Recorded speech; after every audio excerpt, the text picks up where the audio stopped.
Hello and welcome to this special presentation of Rajya Sabha Television. The idea of nation state has been debated for quite some time. What exactly is the idea of nation state, the concept of nation state, and what challenges this particular concept? This seems to be a raging debate at several forums.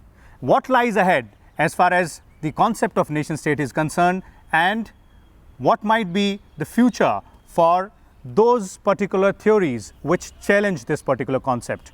Today, for a discussion on this, we have with us a distinguished panel of guests. On my left, we have Mr. Prem Shankar, senior journalist. Then we have Mr. Vivek Katju, former ambassador, diplomat. Then we have Mr. Ashok Tandon, another senior journalist, and Professor Salil Misra, a historian and a professor of history at the Ambedkar University, Delhi. Let me begin with you, Prem Shankarji.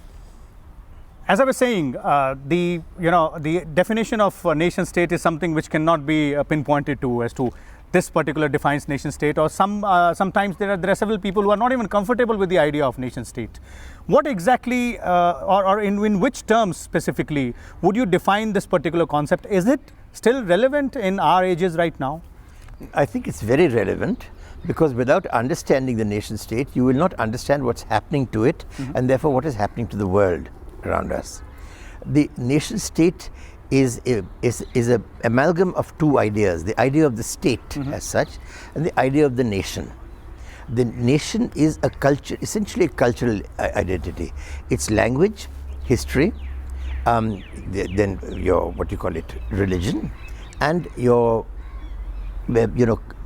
mainly language, history, and religion would together, would race, if you like, sometimes.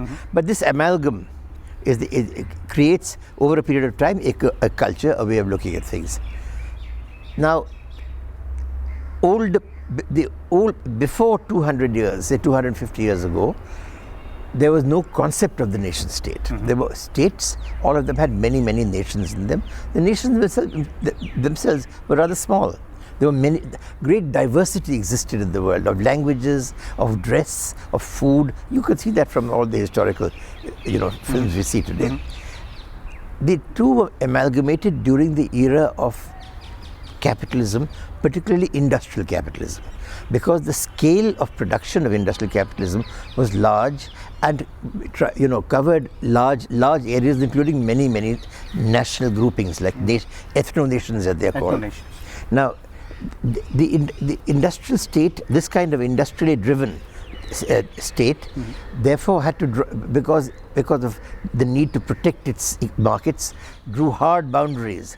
The hard boundaries tended to cut across these nationalities. Therefore, in time, people moved either voluntarily or forcibly to be with their co-nationalists to the other side. And this is how the nation state was created. Towards the end, in the First and Second World Wars, it was created forcibly. Now, that nation state itself is now disappearing. Another half a minute and I'll tell you, and we can carry on. It's going, again, because of economic forces.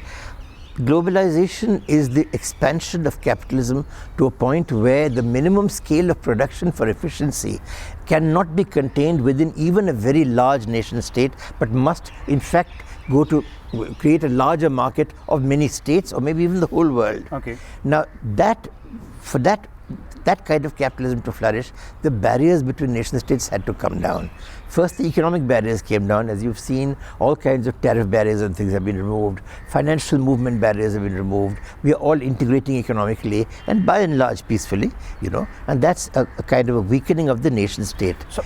So you're saying that globalization is what has sort of weakened the entire concept of nation state which was there. It has made the nation state as such, which was a product of national level industrial capitalism, redundant, because it stands in the way of the creation of a larger market. Let's bring in Mr. Katju here. So you have had an experience of dealing with several states. You've been a diplomat, you've been an ambassador as well. Do you agree with this concept of nation state and the globalization being one of the reasons that the barriers have come down, and in some term or the other, as Mr. Jha was saying, that globalization is also responsible for creation of the nation state as an entity? as a professional diplomat, my focus has always been on the cohesiveness of a state and its ability to bring power to bear on the international state system for the objectives it has set out for itself. Now, the cohesiveness of a state, as Mr. Jha so well put it, are derived over the last 250 or 300 years out of the concept of a nation. And the assumption was that a state which is built around the idea of nationhood will be a cohesive state and a more purposeful state in international context. Affairs. Yes, I think that the whole idea of us, and linked with this was the idea of state sovereignty, that states are sovereign. And they can, and sovereignty, as we know, is we can do what we like within our national territory, and we are not really restrained when we act in the international system, provided we have the power to back it.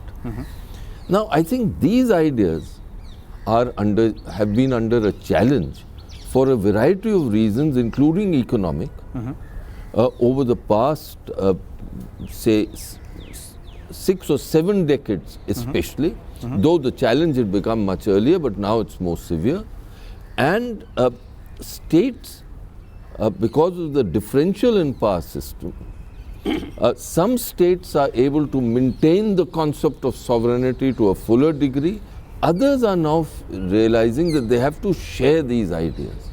And the process of globalization, as it has taken place over the last 2 or 3 decades, beginning with the digital age, is, I think, posing a most severe challenge to these ideas of a cohesive nation state, which is an independent actor. Independent entity. Exactly the point which I wanted to put across to Ashok ji, as Mr. Katju put across, that since the advent of the digital economy, or as we say, the e-commerce companies, or the expense of the internet and the more usage of it, do you agree with Mr. Katju that has been a sort of propelled this entire concept of weakening of borders, weakening of territorial integrities, because e-commerce entities like e-commerce companies, they transcend borders. If I have a e-commerce company, I need not be based in India if I have to sell my stuff in India. So there are rules and regulations now being framed, and some which have already been framed.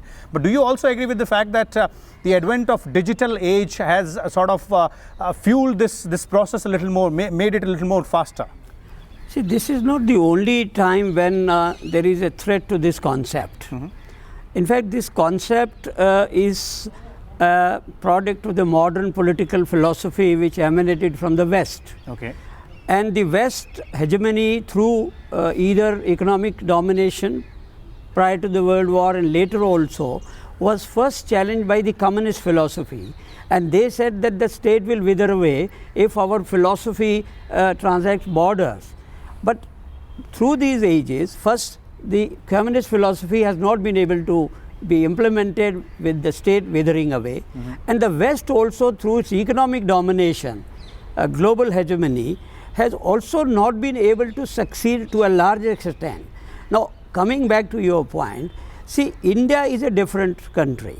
And therefore, when we apply all these yardsticks on India, my answer will be no, it has not been able to do it, because we have weathered so many storms, whether it was the communist philosophy or whether it was the capitalist philosophy of the West, domination through economic domination or otherwise.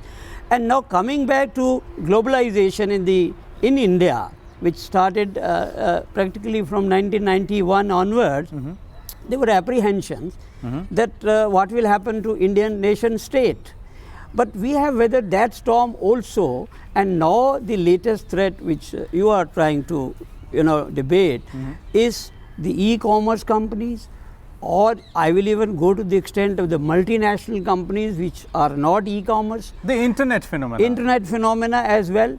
All these things, India has an inherent strength to withstand all such challenges and still retain its core philosophy, its value system, and whatever we have inherited thousands of years ago. We have weathered all these storms, and therefore I am not really worried, because globalization has not been able to affect. In fact, on the contrary, the issue now is in some of the Western countries during the election, even American, German and British election, about the India emerging as a superpower and taking advantage of all the facilities which globalization is providing, or even the internet is providing, or even the computer is providing, that Indians are now dominating. And the Indian companies are buying assets abroad, and we are becoming an issue that India and China will come and dominate our market. So therefore, I think we in India have nothing to worry about. Okay, we should not be worried about these threats. We should be taking advantage of these technological revolution and try to survive and also expand in terms of our inherent strengths, like computer. When computer was introduced in India, there was a lot of apprehension. Yeah, there were questions being asked. Yeah, now our IT companies are, in fact, minting a lot of foreign exchange. Going strides. That, I must say, is a very optimistic viewpoint, Mr. Tandon. Let's bring in Professor Misra out here. Professor Misra, you're a historian. You're a professor of history at Ambedkar University. Whatever Mr. Tandon said, and he, if I sum that up, he said that India has withstood several such challenges, though this time around the challenge is in a different form in terms of the entire internet phenomena or e-commerce or the social media thing.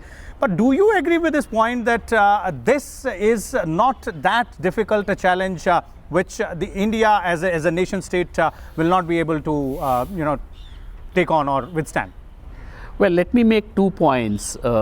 First is a point which applies specifically to India, the kind of challenges for India, and second is the kind of challenges which are there to the nation state system which Mr. Jha was referring to. Okay. Let me take it up at both the levels. Okay. First, the generic point about nation state. Yeah. It is absolutely true that a large number of technological changes, economic expansion, capitalism, they have created a kind of a challenge for the nation state system, because there are linkages across boundaries and so on. So it seems that the sovereignty of the nation state systems will be compromised. But what has happened is that these nation state systems, they are also very smart. They keep reinventing themselves. They keep meeting the new challenges. They reinvent themselves. They compromise on certain areas with social media, with many new technologies. They also incorporate and they also grow very strong. So modern nation states are also very coercive. They are very interventionist. Internally, they are also much more accountable to the big powers. Whether it's India or Pakistan, they sometimes tend to look towards the superpowers and look for a nod of approval and so on. So nation states are constantly reinventing themselves, sometimes successfully, sometimes not quite so. Okay, well, coming to India, I broadly agree that India has over the last 2 centuries or so done rather well in coping with the kind of challenges which have emerged from the West or from the developed sectors. We fought an extremely successful and inspiring battle against colonialism. This was a model for all the colonies of the world about how to adopt modernity, but how at the same time be opposed to imperialism, to colonialism, and yet reason, rationalism, all the positive values of modernity, how to incorporate it. We did not go back to medievalism. We remained modern and we reinvented modernity. We were opposed to capitalism, domination, imperialism, colonialism, and yet so we incorporated. We've been there, we've done that, that's fine. But what about this particular concept? Do you agree that we will be able to withstand the, quote unquote, onslaught of the internet phenomena? Depending on what the question is. If the question is India going to emerge as superpower in the next 20 or 30 years? The answer is no. Okay. But the question is India going to be in the race? Is India going to meet the challenges? Is India going to reinvent itself? Answer is yes. You see, let's not talk about some essential India of 3,000 years. India is not an essential society. Okay. India is a vibrant, growing society, constantly growing, constantly developing as well. Constantly adapting, incorporating, responding, taking the challenges. So it's a very, very vibrant society, and those experiences will certainly come in very, very handy when Indian society has to cope up with the new challenges. Let me bring in Mr. Katju on the issue of the social media. Now that we are veering towards that particular part of the debate, you've been, as far as your profession is concerned, you would also have been a little, mindful of the fact how the social media and the social media platforms played a very important role in several Arab uprisings, revolutions in Egypt, revolutions in other countries. And if you look at the other aspect of the social media, we have seen how this has impacted elections in democratic countries like India and United States. Do you believe this is for positive? Do you believe that this is something which will only bring positive change, or even if it carries on a little bit of a negative idea, that can be tackled? Look, all media in the context of politics is a means of mobilization. And because of technological change, the speed and ambit of mobilization has been growing.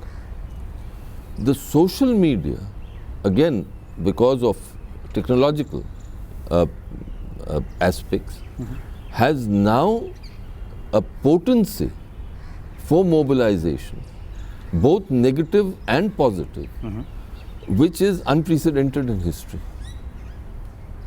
So therefore, it can impact, and as it has impacted, say, elections. Today, political leaders are successful if they are able to understand the workings of the social media and use them to their advantage. To their benefits. For example, again, as a professional diplomat, the idea of a head of government tweeting is very new. Governments only, in my experience, Used to put out information through different channels. put out information through regular channels. And official channels. And official channels through spokespersons, designated spokespersons. And it was unthinkable that there will be messages sent out by heads of government or heads of state through these 140 characters. But that's now becoming the norm. It has become the norm. And therefore, it can bring about immediate mobilization. And that can be positive. But at the same time, there are actors in the political system and the social system and the economic system which can use the same thing, the same means, to create havoc. And therefore, I think governments are now becoming conscious that they need to adopt systems and perhaps cooperatively in the international sort of context, to be able to staunch the negatives as rapidly as possible. Otherwise, there can be absolute mayhem. Or put in checks and balances. Mr. Jha, what's your take on this? Do you believe that the concept of nation state, which we begin with this particular discussion with you, will it be able to withstand these quickly transforming platforms, the social media platforms, the changes in technology, the way it is being used in politics, or in other terms, as Mr. Katju was saying, the negative aspect of it is as strong as the positive aspect? The media, whether it's social media or they're print media or it's television media, they're not completely separate. They're part of one continuum. And all of them are capable of conveying information very, very, very well and very responsibly, but also very irresponsibly. The problem we face today is that it is not often possible to distinguish between the responsible and the irresponsible. And I regret to say also that more and more world leaders are beginning to use the social media irresponsibly. They're doing it because, first of all, in a sense, a medium like the Twitter, which puts you down to 140 characters, practically invites you to make a statement that can be rebutted somewhere else. Because there is absolutely no nuancing, no understanding that, look, I may be wanting to appeal to this group, but that doesn't mean that I necessarily want to alienate every other group. That kind of thing cannot be done. The real danger in the media today is anonymity. Anyone can tweet anything to anyone, reply to anyone. The kind of responses I sometimes get to my articles, and now, mind you, increasingly all social media, respectable newspapers have got filters in place. You don't even see them anymore. But they are truly ugly. If you look at the kind of very vigorous social media discourse that takes place in Kashmir, you find that it ranges from the highly responsible to the totally crazy. Totally crazy. Now, I think that we will take time to be able to understand and discriminate between these. We do need some state oversight. It should be minimal, but it should not be non-existent. I think we need new agencies like the Press Council was supposed to have been. We need, I think, a media council. We need a social media council, which is made up of people from the society itself. To ensure that checks and balances are put in place. Thus far and no further. But having said that, see, in the end, what are the social media? They're only words. They're ideas. The changes that are taking place today, the threats that come to what you call it, the nation state or the multinational state. India is not a nation state. India is a state with many nations in it, who in fact are bound together by a cultural substratum which is mainly Hindu, but which also has strong elements of the best of Islam, the best of Christianity, Buddhism, Sikhism. I think it's a fantastic country. You know, this is a multinational state to end all multinational states, to tell you the truth. You know, and therefore to me that this diversity is very important to preserve. And here I come back to what the danger of the social media. Social media, in simplifying, they also risk destroying this diversity and this understanding, this rich understanding of ourselves. Let me come to the economic part and let me go to Mr. Tandon, since you pointed out in your first response about how globalization, although Mr. Jha also spoke about it, as to how globalization has weakened the barriers, but India has withstood those challenges as well.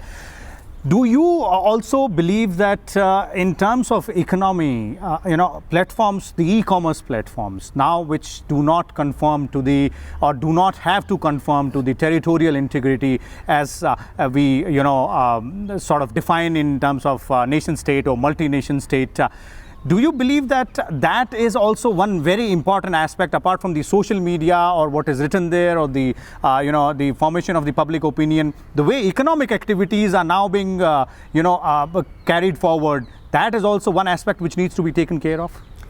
See, the thing is, you can't stop any activity in the modern context. When multinational companies come to India to make money, have economic influence, we can't simply criticize and attack them and doing nothing. So nothing stops India from doing the same thing. As I said earlier, our multinational companies are also going out abroad and buying companies. So similarly, when the e-commerce has come in, I see it again as sort of a Western attempt to influence the developing countries like India in an economic way. But I will not simply attack them and condemn them, but I would say that we will face it. And our own companies, why can't have e-commerce? So what stops Indian multinationals? We are big companies. So therefore, there is nothing to worry about. So I will not concede that we have the inherent strength to withstand all such onslaughts, whether they come from the West or from the any other quarter. There brings in a point, and I would like to bring in Mr. Katju here. Why not then, in that context, Mr. Katju, have a approach just like the Chinese have, that we need your funds, but we don't need your companies? I was thinking of that. I think the Chinese example is very apt, because the Chinese have been able to put up barriers to the entry of commodities and manufactures, which they don't want. For example, Indian pharmaceuticals. It's well known that we have strengths here, but the Chinese have been able to ensure that they don't have a level playing field. So we'll have to be very careful about these e-platforms, which we allow entry, to able to give our own companies a level playing field. We don't need to be diffident. I think we have inherent strengths, but that does not mean that we don't exercise vigilance in these on these issues. And we've got to be careful here. Otherwise, we might lose out in this race. In this race, Mr. Tandon. We need to educate the people also. So recently, some campaigns have started educating the people through social media also. Making them aware as well. Yeah. Let me bring in Professor Misra as well. Do you also agree to this point that we can have an approach, as Mr. Tandon was saying, that we need not be worried about it, but as Mr. Katju was pointing out, that we can have the Chinese approach as well. Okay, fine, let's have the funds. We don't need your companies. I have something. Yeah, please. Let's have Professor Misra first. Yeah, three things very briefly. First, of course, this violation of territorial integrity is not something which is possibly happening about 10 years back or 20 years back. It's a 19th century idea. When modern economy began, all the three attributes of modern economy, capital, labor and technology, they had a remarkable capacity to cut across territories and travel wherever they could. So I think this is a very long process and societies have had to adjust to it. Okay. It's a much older thing. We have suffered a lot because Yes. Let's make a quick assessment out here. Another quick point. Then we'll have a last word from. So can I just make? Can I just complete the point? Therefore, so in the end, of course, we can do the China thing, but the thing is, modern world, we have a large number of nation states, but they are only notionally equal. We live in a very vertical, very unequal modern world. There are weak nation states and there are strong nation states which has a much greater capacity and coercive powers and so on. So in the end, it also depends on how powerful that state is. But let us not underestimate the power and the capacity of nation states. They are capable of doing the kind of checks and the surveillance of the kind that Mr. Katju was talking taking care about. of the challenges. Oh, ahead. absolutely. Yes, Professor, Mr. Jha, I wanted to say something quite different about e-commerce. E-commerce is actually, you don't forget the benefits that come from it. You don't have to go to 50 different places to buy things. The things come to you. Think of the amount of time that is saved by everybody, the amount of petrol that is saved, the amount of congestion that is saved. If you place orders online, then 40 pieces will be delivered by one truck. Whereas 40 people who buy in a shop will take 40 cars or whatever to go and get it from there. That's one aspect you're pointing out. That's one. Secondly, we have very strong, for example, Flipkart. Then there's another one whose name I don't remember. We have very, very strong e-commerce platforms of our own developing and will develop more and more. They can take on the whole world. We've done it in software. We're going to do it again here. The only thing I don't want is premature intervention by the government, which, as in the case of industry 50 years ago, stopped our industrial growth because of ideology. And some kind of a crazy pseudo-nationalist ideology. And we do the same thing here again. No, regulate them. You buy things which are duty them at the spot when they arrive in the person's house. Keep the checks and balances. Do regulate, but do them as and when required and howsoever is required. And have confidence in ourselves. And have confidence in ourselves. Exactly. Let's bring. Allama Iqbal said, कोई बात है कि हस्ती मिटती नहीं हमारी. Well, that's well said, and let's bring an end to this discussion out here only. So, as we witnessed in the last 25 minutes, this particular topic will be debated throughout at different forums, and there will be views and counter views coming in over. And as our guests put it, we will have to have all those views being taken care of and move ahead. We'll bring again different topics and come again to you. Till then, keep watching Rajya Sabha Television.